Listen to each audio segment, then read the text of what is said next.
Aujourd'hui, on fait une première entrevue avec des représentants, des élèves de l'école secondaire de l'Érablière, située dans Lanaudière.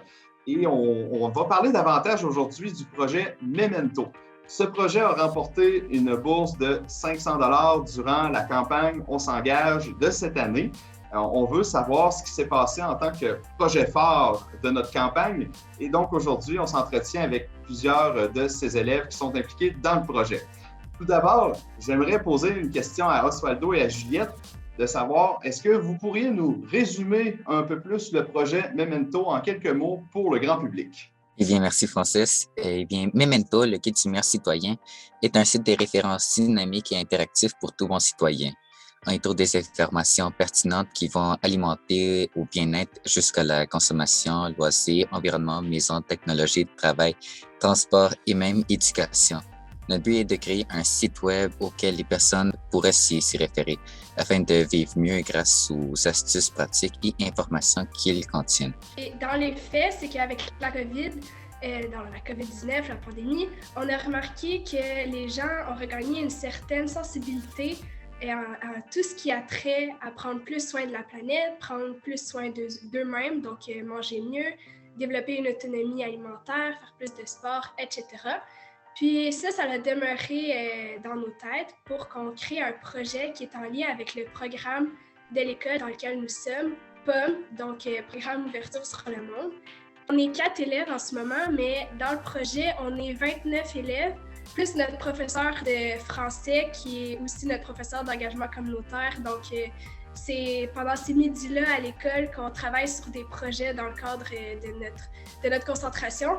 Puis c'est ça, c'est qu'on n'est pas juste 4 là, à avoir fait le projet, donc je voulais inclure tout le monde aussi pour être sûr que ça passait bien le message. Alors, maintenant, on voudrait savoir quelles étapes avez-vous déjà réalisées dans votre projet Memento?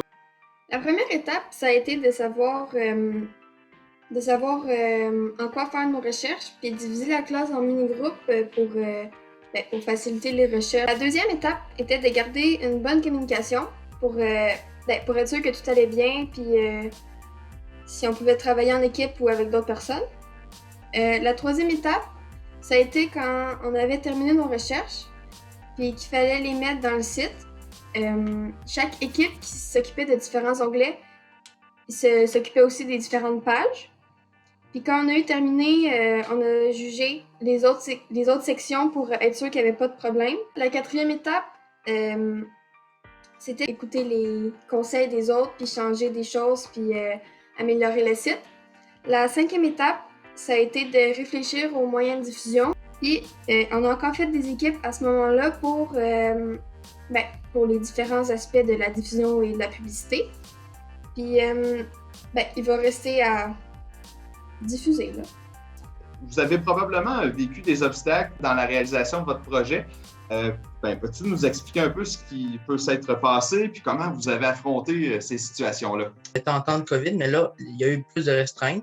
On est retourné chez nous un jour sur deux. Beaucoup de Chromebooks qu'on avait dans la classe qu'on utilisait pour le projet, ils ont été donnés aux membres de l'école pour faire du travail à distance. Puis ça a un peu compliqué les choses parce qu'il y a certaines personnes aussi qui vivent qui n'ont pas nécessairement accès à des ordinateurs. La majorité du travail, vu qu'on avait plus de Chromebook à l'école, ça a été fait à distance. Mais à la fin, on a réussi au biais de travail, à finir le site, à faire nos recherches. Puis on l'a pas mal réglé de manière naturelle en travaillant. C'est sûr que, étant donné qu'on est un projet de groupe, donc de classe, on est plusieurs. Puis même si on était des petites équipes, il fallait quand même qu'on soit certain de bien partager les informations qu'on trouvait pour être sûr que tout le monde était au même niveau, puis qu'il n'y ait pas certaines personnes qui soient moins avancées, puis que ça ralentisse, si on veut, la production. Puis c'est ça qu'avec ce que Manu a dit, du fait qu'on a consulté les pages du site web des autres personnes, bien, ça a le fait qu'on pouvait tous être sûrs de s'assurer qu'il n'y a pas de faute d'orthographe, que c'est bien présenté, parce que des fois, on peut avoir l'impression que c'est clair, mais en fait, ça l'est plus ou moins. Donc, c'est ça, je pense aussi, qui a peut-être été un peu plus difficile. du fait qu'en plus, on était en ligne la plupart du temps. De quoi êtes-vous le plus fier dans votre engagement, dans votre parcours durant l'année scolaire pour la réalisation de votre projet? Je suis époustouflé de tout ce qu'on a pu faire parce que si tu m'aurais dit il y a quelques mois avant qu'on allait faire ça, eh bien, je disais « Ah, génial », mais j'allais toujours avoir cette partie-là dans ma tête. Je crois pas que ça va être possible, mais en regardant tout ce qu'on a fait, eh bien, je suis vraiment fier. Au début, j'étais pas très expérimentée dans la fabrication d'un site web ou tout simplement dans l'alimentation, puis j'ai dû faire de la recherche, puis ça, je suis fière de moi-même parce que j'ai réussi, mais aussi je suis vraiment fière du résultat final parce que, comme Osvaldo il a dit, je pensais jamais que ça allait donner quelque chose d'aussi complet, puis dans lequel on a tous mis notre grain de sel dans le sens que chaque page est unique, vu que tout le monde est unique, puis c'est ce que j'ai vraiment aimé aussi. Ben, je suis assez fière parce que le site web, ça donne vraiment quelque chose de propre et de joli. Puis au début, moi, je pensais que ça allait donner comme plusieurs choses qui n'avaient pas rapport du tout dans un même site web, mais en fait, ça fait vraiment quelque chose d'harmonieux. Je crois que ce site web, eh bien, c'est une représentation de notre société. Donc, c'est une autre affaire qui me rend fier parce que on essaie très souvent d'être le plus proche du public, le plus proche de notre réalité. Et je crois que ça va être ce qui va nous rapprocher plus, ce qui va nous aider le plus. Et je crois aussi que c'est ça ce qui me rend encore plus fier que d'autres choses. Il y a beaucoup de potentiel de déploiement du projet dans votre milieu, puis même à l'échelle québécoise, tiens.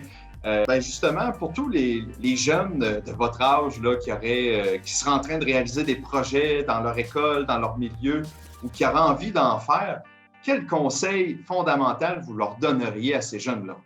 Ça serait de s'entourer de personnes qui n'ont pas nécessairement la même idée que toi, mais qui veulent à le même but que toi. Aussi, se mettre des échéanciers, c'est bien parce que ça te donne un but, un temps pour le faire. Tu ne peux pas te rester à rien faire. Si je peux ajouter quelque chose, de ne pas avoir peur non plus, comme Simon tu disais, de faire quelque chose qui a de l'air trop grand, trop gros.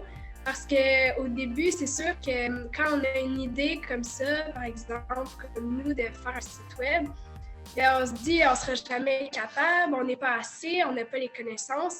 Mais au fur et à mesure, tu acquiers justement des connaissances. Puis quand tu es entouré de personnes qui peuvent t'aider, ben ça fait juste agrémenter le tout. Puis c'est là que tu peux en apprendre puis devenir meilleur. Je tiens juste à dire qu'il ne faut pas avoir peur de foncer. Si tu as une bonne idée, il ne faut pas que tu te dises « non, je ne serai pas capable, c'est tout ». Il ne faut pas avoir peur de foncer. Mais persévérer. Peut-être que ça ne fonctionne pas pour le commencement, mais si vous essayez et réessayez, peut-être ça va fonctionner. Regardez, entourez-vous de personnes qui ont les mêmes valeurs, comme ça, eh bien, vous pouvez aller plus loin et gardez espoir.